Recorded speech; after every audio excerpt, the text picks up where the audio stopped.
Welcome.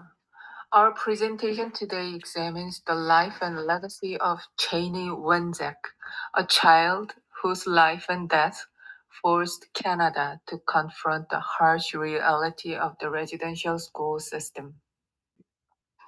Table of content. This is the table of content. Introduction, context, challenges, resistance, legacy, conclusion. Chanie Wenjack's body was found frozen and crumpled beside the CNL tracks in late October 1966. Chanie was only a 12-year-old boy who had fled his residential school in a desperate attempt to return home. Tragically, his wish to reunite with his family only came true after he died from exposure and hunger. Chanie grew up in an Ojibwe community of Ogoki Post, a remote community in northern Ontario. There was no local day school in the area, so when he was 9 years old in 1963, under the authority of the Indian Act, Cheney was removed from his home and sent to the Cecilia Jeffrey Indian Residential School in Kenora. Chanie Wenjack lived during the time of the Canadian residential school system. During this period, many Indigenous children were separated from their families and sent to school far away from their communities. The purpose of the school was to assimilate Indigenous children by suppressing their culture, language, and identity. Cheney was sent to residential school in North Ontario, which was a significant distance from his home in Martin Falls First Nation.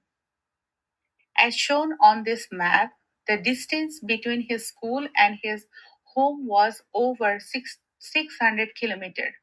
This made it extremely difficult for him to return home and shows how isolated many children were from their family.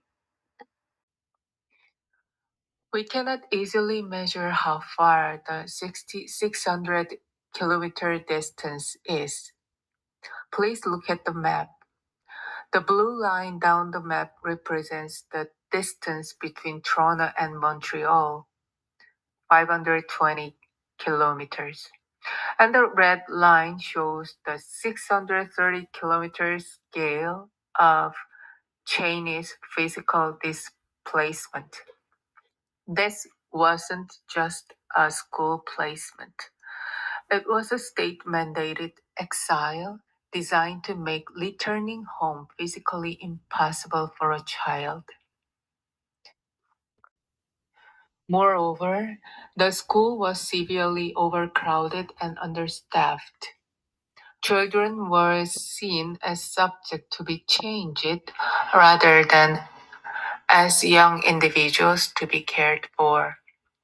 Within these walls, Cheney was renamed Charlie and forced to struggle with English instead of his mother tongue, Anishinaabemowin.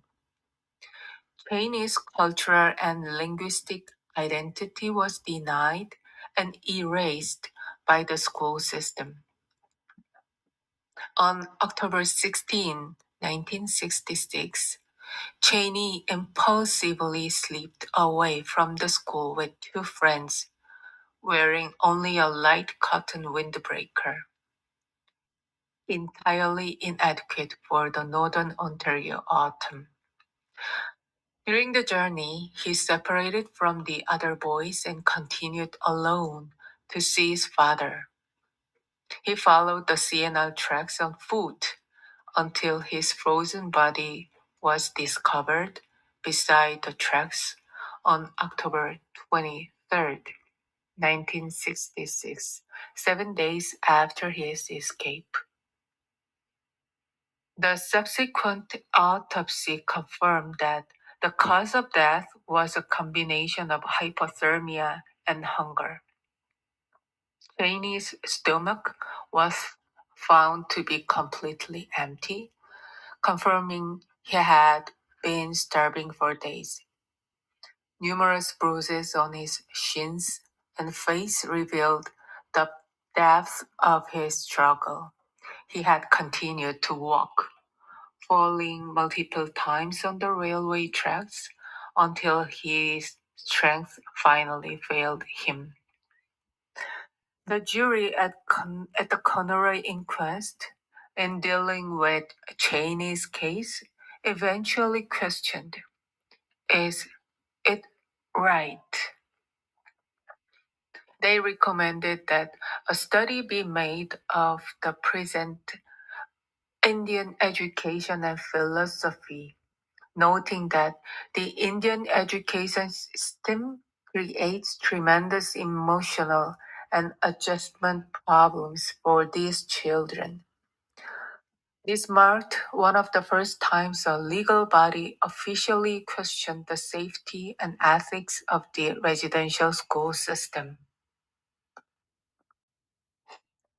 Chanie Wenjack faced many challenges. He was taken from his family when he was very young. Life at the residential school was difficult and he did not get enough care. In this first image, we see children being taken by train to residential school far from their house. In the second image, we see children at the school living in a strict environment away from their families. When Cheney tried to escape, he did not have food or warm clothes. He walked alone in very cold weather. Sadly, he died from cold and hunger. This shows how hard life was for many children. Move to the next slide, resistance. This slide focuses on resistance. Chinese escape was not just running away, it was an act of resistance against system that tried to erase his identity. He was determined to go back to his family and community, which shows how strong that connection was for him. Even at such a young age, he refused to fully accept the laws of his culture. His journey shows courage, even though the challenges were overwhelming, and today he is remembered as a symbol of resilience among indigenous children. That's his legacy. Finally, this slide look at his legacy. Chanie Wenjack's story helped raise awareness about residential schools across Canada. He started important conversations and made people question the system more deeply. His story also contributed to truth and reconciliation efforts. It inspired works like The Sacred Path by God Downey, which helped bring his story to a wider audience. Today, he is remembered as a powerful symbol of Indigenous strength and resilience, and his story reminds us why every child matters.